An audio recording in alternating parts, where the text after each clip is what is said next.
the man who challenged the gods, the truth about Monkey D. Dragon. For years, the world has whispered one name with both awe and fear. Monkey D. Dragon, the most wanted man alive, the leader of the Revolutionary Army, the storm that moves beneath history itself. But in truth, Dragon is much more than a revolutionary. He is the only man who has ever looked directly at the gods of the world and chosen to rebel. This theory explores a possibility that changes everything we think we know about One Piece. That dragon isn't simply fighting the world government. He's fighting the very being that created it. Imu-sama, the ruler of the void, the immortal sovereign who sits upon the empty throne. High voltage, the origins of the dragon. To understand Dragon, we must go back to his past, to the era before the revolution, before the scars of the world became visible. He was once part of the system. A soldier of the Navy, a man who believed in justice. Records confirm that Dragon once served under the Marines, alongside Garp and Sengoku. He was a prodigy, sharp, idealistic, and unshakably devoted to peace. But something happened that changed him forever. One mission, one discovery, one truth that shattered his faith. Cloud, the day Dragon saw the truth. Imagine a young dragon stationed at Merigios, the holy land of the celestial dragons. He walks through the corridors of the so-called heavenly realm, and what he sees is not divinity, but rot. Slavery disguised as order. Suffering disguised as peace. The Marines serving not justice, but God who demands silence. And in the depths of that sacred city, Dragon found something forbidden. A sealed chamber beneath the empty throne. Inside, he saw what no mortal should ever see. A silhouette that cast no shadow, a being who did not breathe, whose presence made even time seem afraid. That was the first time Dragon saw Imu-sama. And in that instant, he understood the truth. The world is not ruled by men. It's ruled by time itself. Hourglass not done, the god of stagnation. Imu is not a ruler in the conventional sense. She is the embodiment of stasis, the will that freezes the flow of history. That's why the world has never changed in 800 years. The same kingdoms rise and fall. The same nobility stays in power. The same lies are told. Imu's existence explains the greatest mystery in the One Piece world. Why the Void Century cannot be remembered. Because time itself was sealed. Imu doesn't merely control the world politically, she binds it temporally. Her presence creates a repeating timeline, a world that lives the same story over and over again, never truly progressing. That's why Roger's laughter mattered. That's why Joy Boy's promise was never fulfilled. Because every time the D rises, Imu resets the world back to silence. Fire Dragon's revelation. After that day, Dragon knew he could never return to the Marines. He couldn't live in a world where truth was forbidden and time was enslaved. He realized that the Navy wasn't serving justice, it was maintaining the cycle. So he vanished. He erased his name from every record, turned his back on the flag of justice, and began building something new. The world saw him as a criminal. But in truth, he was the first man in history to declare war on time. Dragon's goal isn't simply to overthrow the celestial dragons or destroy the world government. It's to restart the flow of history itself. That's what revolution truly means, not rebellion, but rotation. The turning of a wheel that has been frozen for centuries. Gear, the formation of the revolutionaries. When Dragon began his movement, he didn't recruit soldiers. He recruited believers. People who could feel that the world was broken, that something fundamental was missing. People who sensed that time was standing still. Sabo, Ivankov, Koala, they all became part of a system designed not just to fight oppression, but to awaken memory. Each revolutionary base corresponds to a temporal node, a location connected to the ancient energy networks left by the ancient kingdom. Dragon knew that if these nodes could be reactivated, they would restore the world's natural flow and expose the truth Imu buried. That's why the revolutionaries operate everywhere yet belong nowhere. They move like wind and thunder. Because Dragon's true weapon isn't an army, it's momentum. Dashing away the mark of the wind. Dragon's control over the wind has always been a mystery. Many believe it was his devil fruit ability, but what if it's something more symbolic? Wind, in mythology, represents change. It carries time forward. It reshapes landscapes. It cannot be contained. Dragon's wind is not mere weather manipulation. It's the manifestation of his will, his connection to the flow of time. Wherever dragon appears, storms follow, because reality itself resists him. The world, locked in Imu's stasis, reacts violently to his presence. He doesn't bring chaos, he awakens motion. That's why even nature bends to his resolve. Because dragon's true ability may not be to control the weather, but to accelerate causality. Crosswords, the fall of faith. After leaving the Navy, Dragon sought one person who could understand the gravity of his discovery, his father, Monkey D. Garp. But Garp, loyal to his sense of duty, refused to listen. He believed justice could exist even within corruption. Dragon knew then that the old world couldn't be reformed. It had to be reborn. He told Garp one final sentence before disappearing. "You serve justice that never moves, Father. I will serve freedom that never stops." From that day forward, they were no longer father and son, but two opposing forces in history. The guardian of order and the bringer of motion. Sunrise, the man who challenged the gods. Dragon's rebellion isn't political, it's metaphysical. He's not fighting kings. He's fighting eternity. And that's why the world government fears him more than any pirate. Because pirates want freedom. But Dragon wants evolution. He's the man trying to restart the clock of the world, to break Imu's infinite cycle and restore the natural rhythm of time. That's why his bounty is infinite. That's why his name is cursed. Because he's the only being alive who could end the age of gods. Dizzy, the foreshadowing. Look closely at every time the story mentions wind or revolution. It's always associated with motion, with turning, with the word kaizoku, the cycle of pirates who keep the world alive.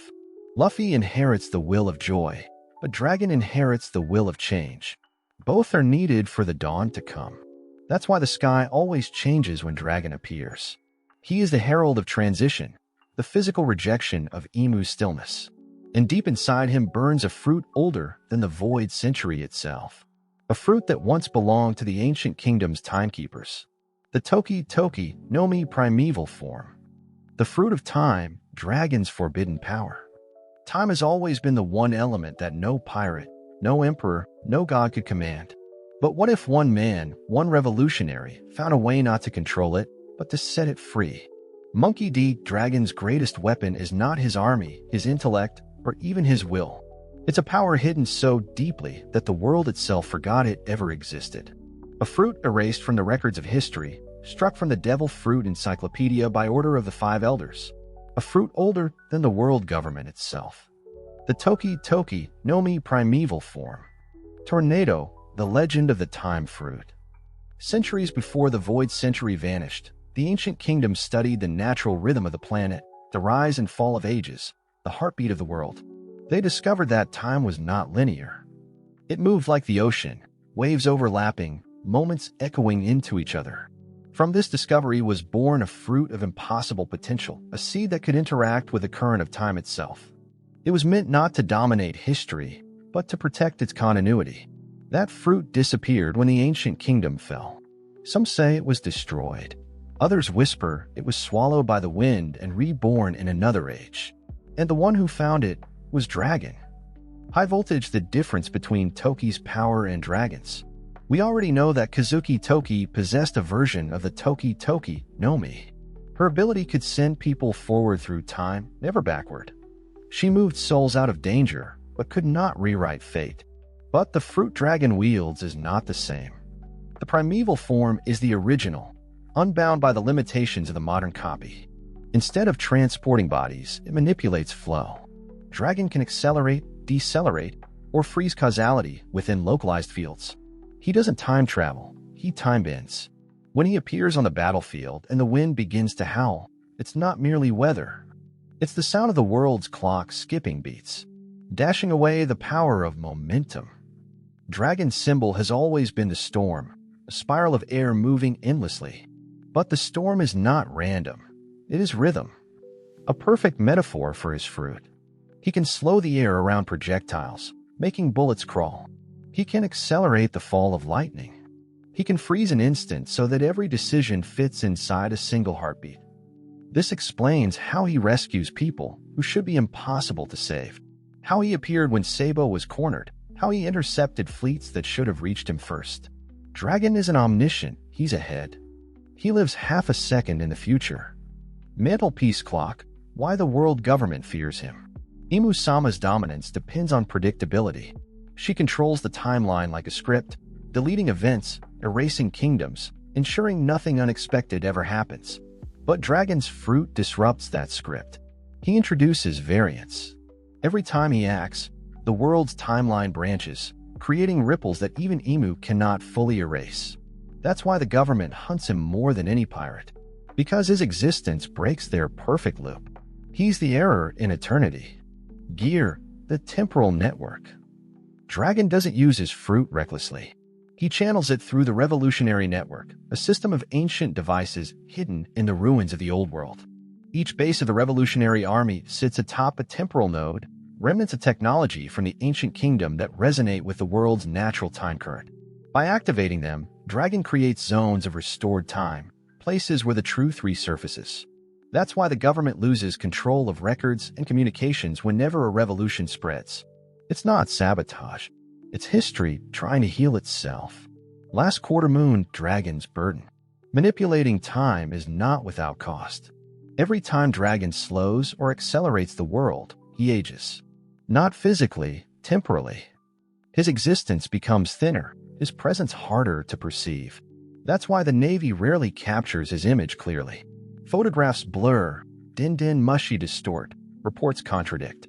Dragon is literally out of sync with reality. He sacrifices his permanence for the sake of progress. The man who brings motion to the world is slowly fading from it. Crystal ball foreshadowing across the manga. Oda has sprinkled clues. The winds that change direction when Dragon appears. The phrase "the world is turning" spoken by characters after his involvement. The repeated imagery of clocks, gears, and storms in revolutionary hideouts. Even the revolutionary flag, the swirling red dragon, mirrors the shape of a time spiral. These aren't coincidences. They are silent confirmations that Dragon's war is a temporal one. High-voltage connection to Shanks. When Dragon intervened to save Shanks, the world believed it was a strategic alliance. But what if it was something deeper? What if Dragon saw that Shanks' death in that moment would trigger a collapse in the timeline, an imbalance that would allow Imu to reset the era once again? Dragon didn't save Shanks out of friendship. He saved the timeline itself. Because for the dawn to arrive, the red-haired emperor had to live long enough to meet the next generation. Fire the true meaning of revolution. When Dragon speaks of revolution, he doesn't mean rebellion against kings. He means rotation. The revolution of time. The wheel that must keep turning. That's why his army is scattered across the world like clockwork pieces. Each cell moves in rhythm, activating at the precise second needed. They are not just fighters, they are cogs of time. Dragon's leadership is not command, it's synchronization. He aligns people to a single purpose, to make the world move again. Sunrise, the price of knowledge. Knowing the truth of time is the ultimate curse. Dragon carries the memories of timelines that no longer exist, worlds erased by Imu's resets. He remembers futures that never happened, victories that were undone, friends who were never born. That's why he seems distant, almost emotionless. He's not cold. He's exhausted from remembering too much. But despite that pain, he continues, because he knows that one day, someone will appear who can finally break the cycle permanently.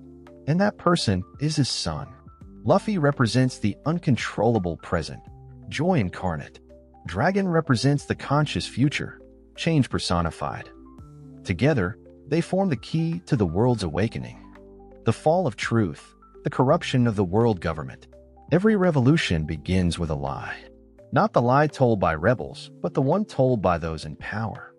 And in the world of One Piece, the greatest lie ever told is that the world government protects humanity. For decades, the Navy has spoken of justice, the celestial dragons of divinity, and the five elders of balance. But behind these words lies a truth so rotten that even the gods cannot bear to look at it. And the first man to truly see it was Monkey D. Dragon. Gear, the machinery of control. When Dragon served in the Marines, he was not an ordinary soldier. He was an investigator, one of the youngest officers allowed access to restricted archives. It was during these early years that he began noticing something strange. Patterns that didn't fit, reports that contradicted, and disappearances that were too convenient. Entire islands wiped from history, their names deleted from maps. Citizens reclassified as pirates after refusing to pay tribute to the celestial dragons. And most disturbingly, Marines ordered to destroy evidence rather than protect civilians. He started connecting the dots, and what he found was terrifying. The world government is not a system of justice. It's a factory of silence. Every branch, from the cipher pole to the Marines themselves, exists to maintain the illusion that the world is stable. That illusion is the foundation of Imu's timeline. As long as people believe in justice, no one questions who defines it. Fire the incident that changed everything. There was one mission, one event that turned Dragon from a loyal officer into the most dangerous man alive. It happened on a remote island allied with the world government. The nobles there had enslaved hundreds of civilians, branding them as criminals for refusing higher taxes. Dragon's squad was sent to suppress the rebellion, but when he arrived, he saw no rebellion, only terrified villagers begging for help. He refused the order to fire. He refused to silence the innocent. And for that act of conscience, the Navy branded him a traitor. When he returned to headquarters, he discovered that the official report had been rewritten. The civilians were listed as pirates, the nobles as victims, and Dragon's entire squad men who stood by him were quietly executed. That was the moment he realized. The Navy doesn't serve justice. It serves history as rewritten by the gods. Drop of blood, the birth of the revolutionary. After that day, Dragon vanished from all records. The Navy declared him dead, killed in an unsanctioned mission. But in the shadows of the world, something began to stir. He started gathering people like him, men and women who had seen too much. Doctors who watched diseases used as biological weapons against rebel islands. Scholars who noticed that certain topics could never be published. Civilians who remembered events that no longer existed. All of them shared one thing. They had glimpsed a memory the world wanted them to forget. That was the true birth of the Revolutionary Army. Not as an army of soldiers, but of witnesses. Globe showing Europe, Africa the real reason behind the Great Cleansing. Every few decades, the world government performs what it calls a global purge. Officially, it's to eliminate pirates and maintain order. But Dragon discovered the truth. These purges are temporal resets. When too many people begin to remember forbidden history, when too many islands question the government's narrative, Imu resets the timeline through mass destruction, erasing evidence of rebellion and adjusting reality to maintain stability. The Buster Call isn't just a military weapon. It's a ritual. Dragon realized that if Imu controlled time, then every revolution before his had already happened and been erased. That's why he calls his army the Revolutionaries. Because they're not starting a new war. They're finishing the ones that were forgotten. Change the truth about the celestial dragons. The celestial dragons are not gods. They are anchors. Living conduits used by Imu to maintain her hold on the material world. Each of them carries fragments of her temporal energy. That's why they are untouchable, why their deaths are forbidden, and why even the 5 elders kneel to them. Dragon understood that killing the celestial dragons was not enough. He had to sever their connection to time itself. That's why the Revolutionary Army doesn't attack blindly. Their operations are precise, targeting not power, but influence. Each successful mission removes one thread of Imu's web. The world thinks Dragon is creating chaos. But in truth, he's dismantling the architecture of eternity, dashing away the message of the wind. Every time Dragon appears, the wind changes direction. It's as if the planet itself exhales. This isn't poetic symbolism. It's the world reacting to his influence. When Imu resets history, the air becomes stagnant. The seasons stop moving. Progress halts. But when Dragon's presence ripples across the world, time breathes again. He brings movement back into the lungs of the planet. That's why his symbol, the swirling dragon, isn't just a logo. It's a clock turning once more. Puzzle piece, the secret of O'Hara. When Dragon learned of O'Hara's destruction, he didn't see it as tragedy. He saw it as confirmation. The scholars of O'Hara were not simply historians. They were temporal scientists. They discovered the patterns of time manipulation in the Void Centuries records. That's why Imu ordered their extermination. But one thing Imu didn't expect was that Dragon had already met Professor Clover years before. Clover had warned him that the true power of the government wasn't political, it was metaphysical. When O'Hara burned, Dragon didn't mourn. He vowed that their knowledge would not die again. And from that fire, the true revolution began. Crosswords, the fall of faith.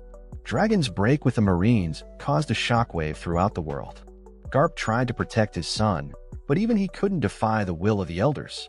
For the first time, the Navy realized that one of their own had turned against the system, not for greed, but for truth. Dragon's name was erased, his image destroyed, his past rewritten. But Imu made one mistake. She forgot that even erased memories leave echoes. The whispers of the wind that turned against heaven began to spread, and the people, for the first time in centuries, started to wonder if the gods could bleed.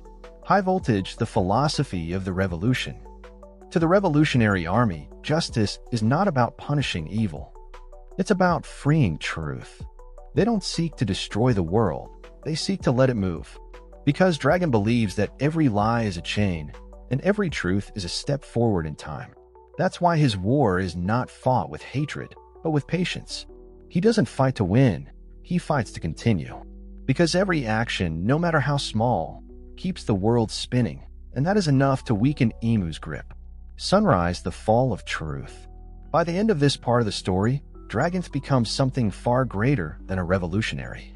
He becomes a historian of motion, a man who remembers what others forget, who restores what was deleted, who breathes life into time itself. His enemies see him as chaos. But chaos is only order rediscovered. Dragon's greatest strength is not his power, but his understanding. He knows that to defeat Imu, one must not destroy the world, but allow it to move freely once more. That is the ultimate revolution.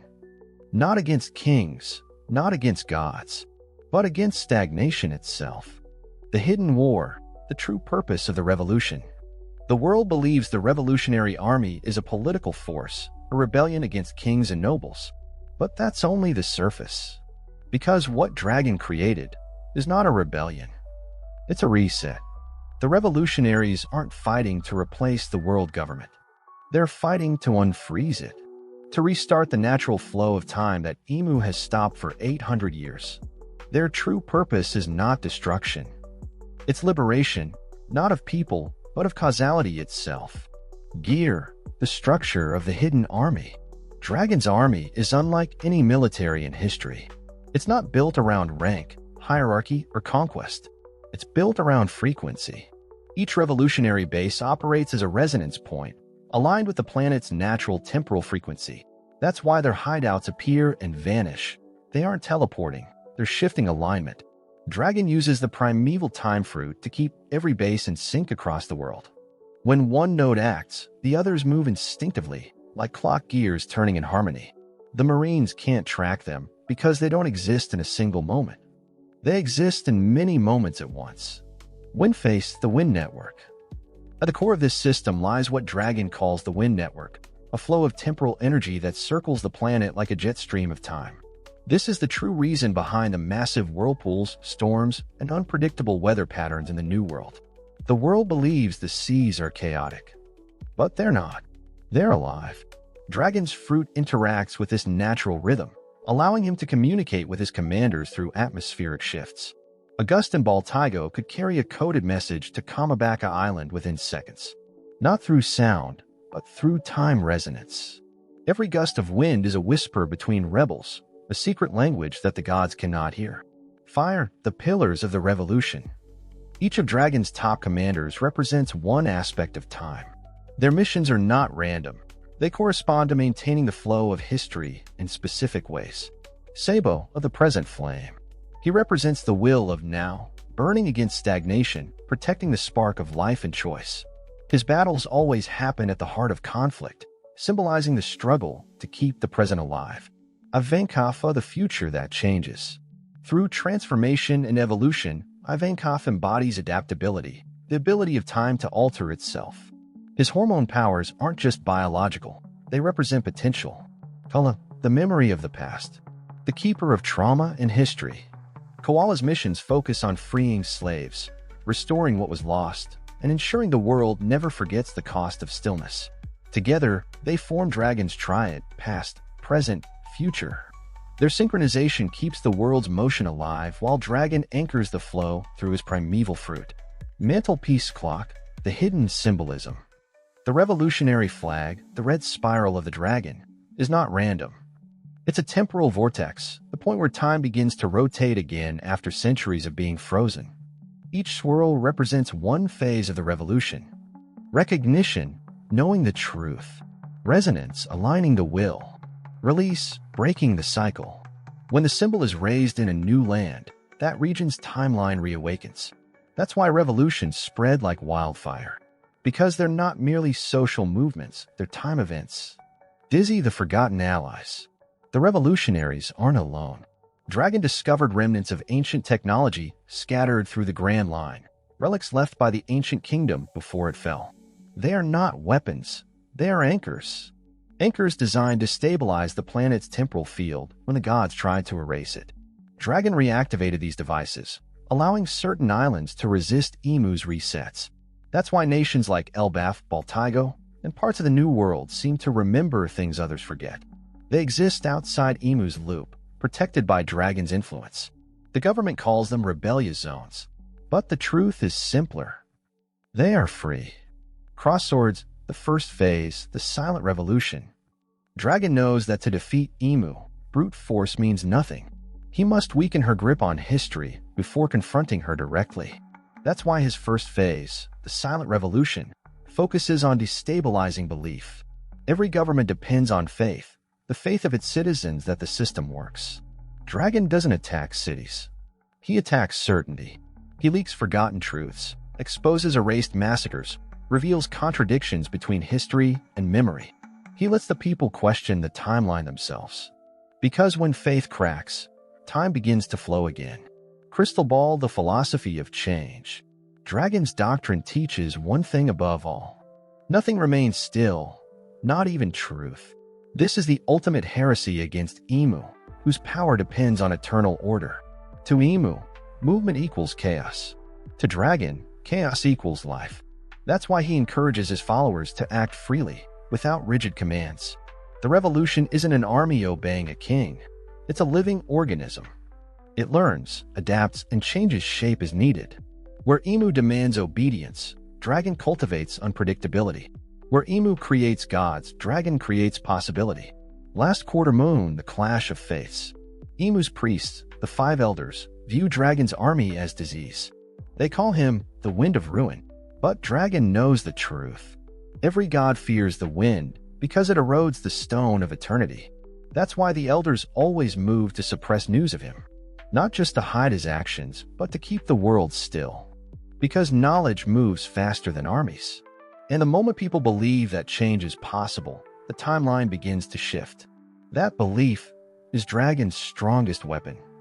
Dove, the unseen victories. Every revolution he sparks, every kingdom that falls, every noble dethroned, it all creates momentum.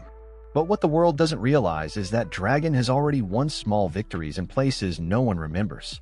Islands erased from the records now exist again in fragments of old maps. Lost people reappearing in genealogies. Ancient symbols resurfacing on ruins once thought destroyed. These aren't coincidences. They are temporal scars, signs that the timeline is healing itself. Each one proves that Dragon's war is working. Cyclone, the true goal. What is the end game? To awaken the world completely, to make it remember everything.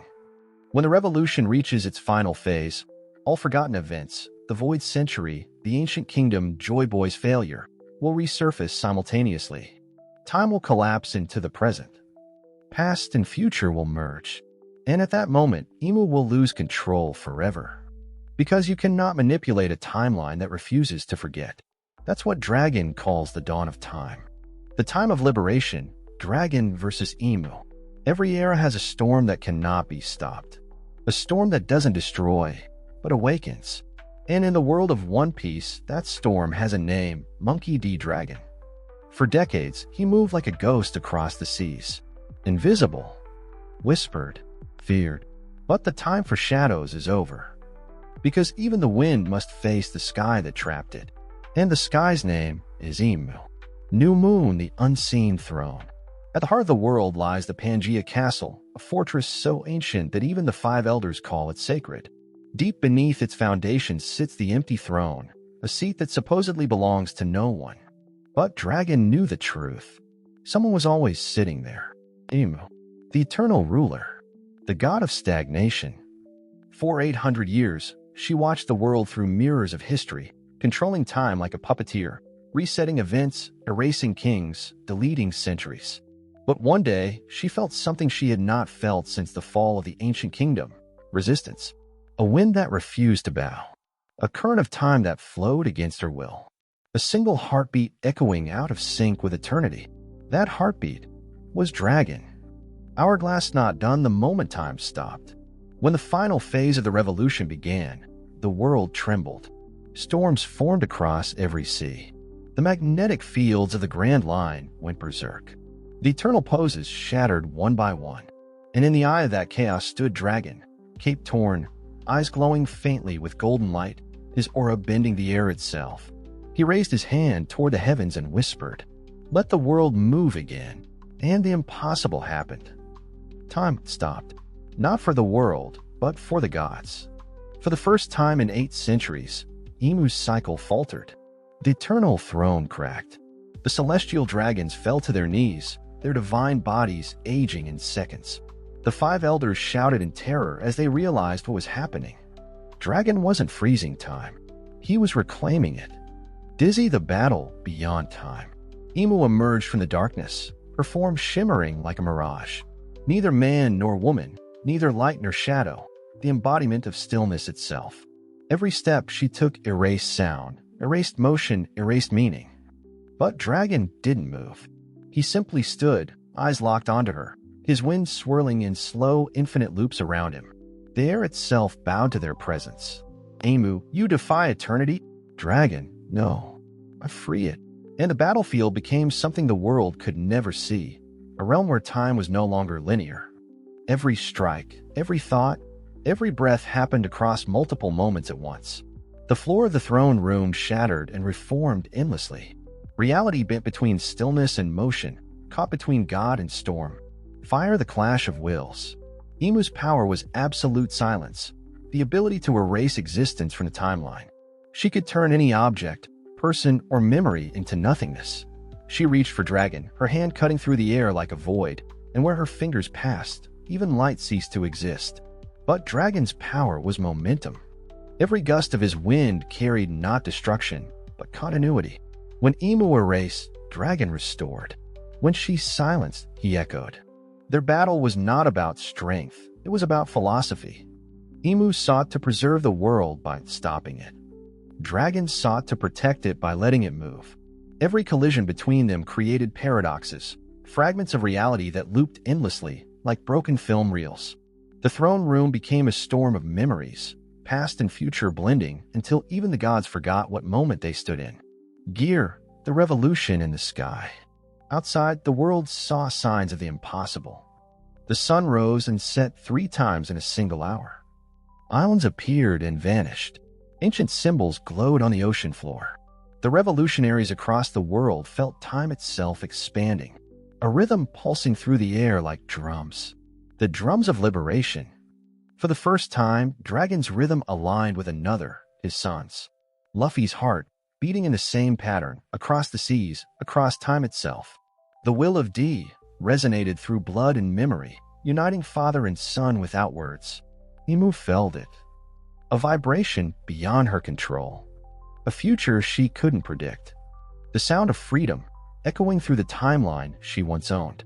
And in that moment, she realized what she was fighting wasn't a man. It was the future itself, dashing away the power of the paradox.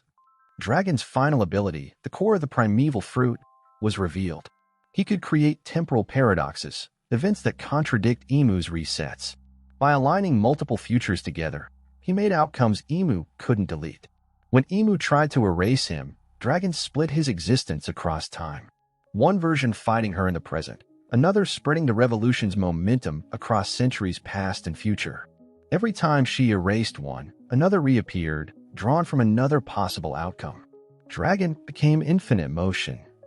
Imu screamed, not in rage, but in fear, as she felt something she had never felt before: inevitability. Dove, the liberation of time. The climax of their battle shattered the throne room. Light and darkness spiraled upward, piercing the clouds, spreading across the seas.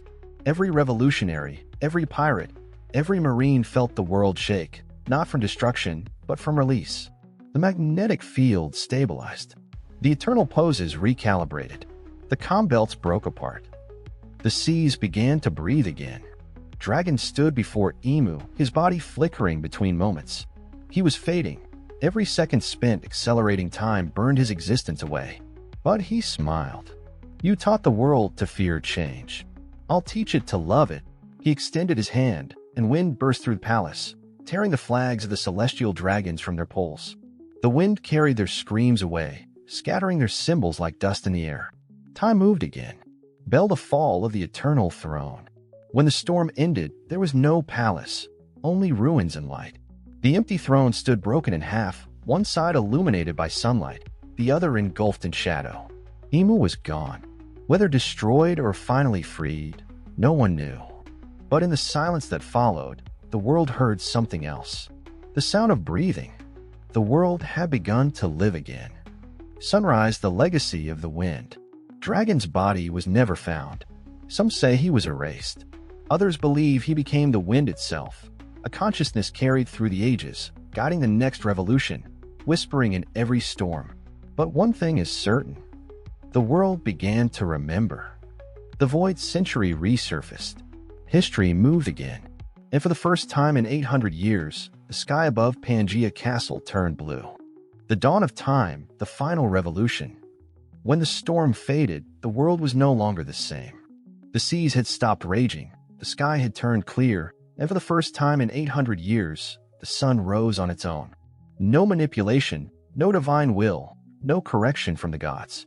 Just dawn, natural, unforced, alive. The age of stagnation had ended. The dawn of time had begun. Globe showing Europe, Africa, the world after Imu. Without Imu, the center of the world crumbled. The red line cracked, the clouds above Mary Geos vanished, and the eternal throne, the symbol of control, lay in ruins. But the world didn't fall into chaos. It began to move. Nations long oppressed by the celestial dragons declared independence, not through war, but through remembrance. People began finding traces of history in places where there should have been none: murals, writings, and names erased for centuries returning like echoes through time. The forgotten past had come home. Every sea, every island, every current of wind seemed to flow differently. It was as if the world itself remembered how to breathe. Gear, the revolutionaries' legacy. The revolutionary army no longer needed to fight.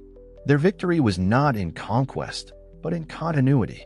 The wind network that Dragon built still functioned, the temporal resonance that connected his people across the planet. Even without him, the system he created kept guiding nations into synchronization. The world's timeline was no longer fragmented. It was whole. Ivankov called it the second heartbeat of the world. Koala called it the rhythm of freedom. But Sabo, standing before the ruins of Pangaea Castle, said something no one ever forgot. This wind still carries his voice. From that day, the revolutionaries changed their flag. The red spiral of dragon became a golden one, symbolizing motion without beginning or end. The revolution was complete. Not because they won, but because the world had finally remembered how to move by itself. Dove, the return of the forgotten. As time began to heal, islands erased by Imu's resets reappeared. Ancient ruins emerged from beneath the seas. The long-lost nations of the Void Century flickered back into existence, not as physical empires, but as memory fields, echoes of the world that once was. Even the poneglyphs, once indecipherable, began glowing with light, their text finally legible to anyone who remembered the rhythm of the old world. Knowledge no longer needed translation. It was felt. And among the newly restored islands, one shone brighter than the rest. Raftel. The true end of time, the island Joy Boy had once reached. But now it wasn't the end. It was the beginning. High voltage, the reappearance of Dragon. There are stories that say Dragon died in the throne room that day, but others whisper something different. When the final light burst from the ruins of Pangaea, the wind itself began to speak. Sailors reported hearing a voice in the gusts. Revolutionaries in distant lands felt their clocks shift slightly backward, as if time itself paused to listen.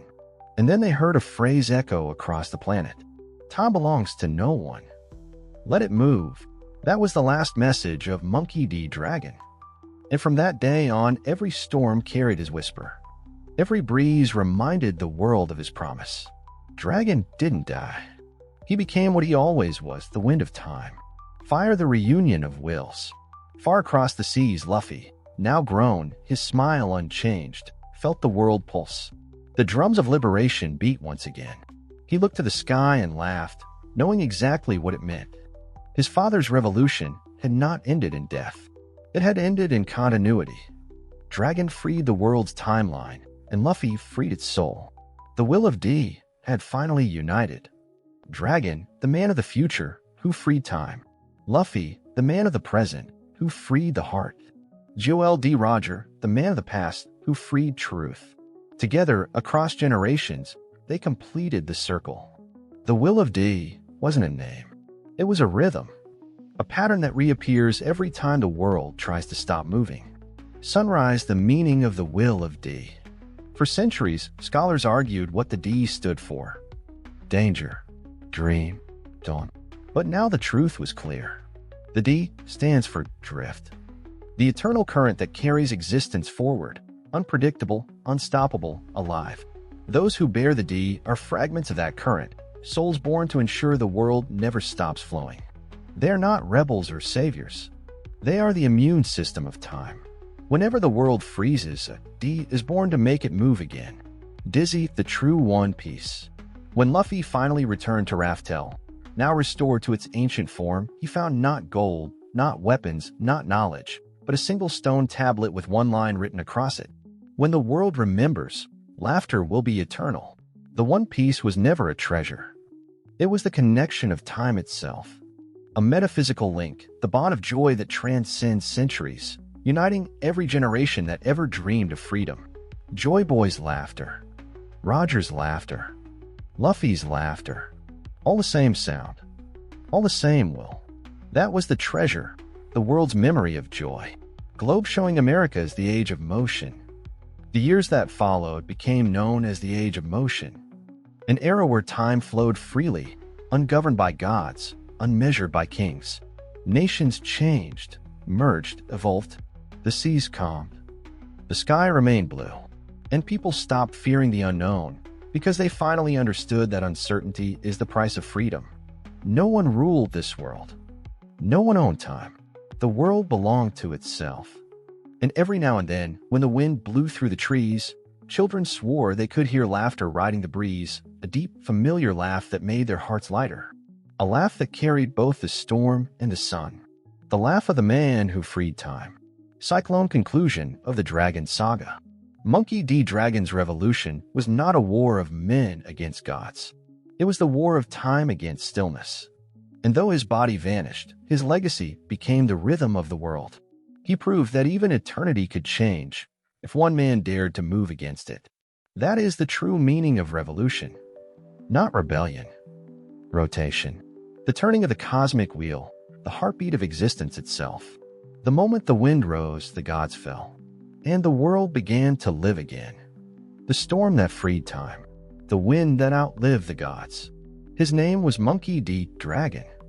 The man who made the world remember how to move. And that was the final revolution. I'm Mr. Peace, and I'll see you in the next video.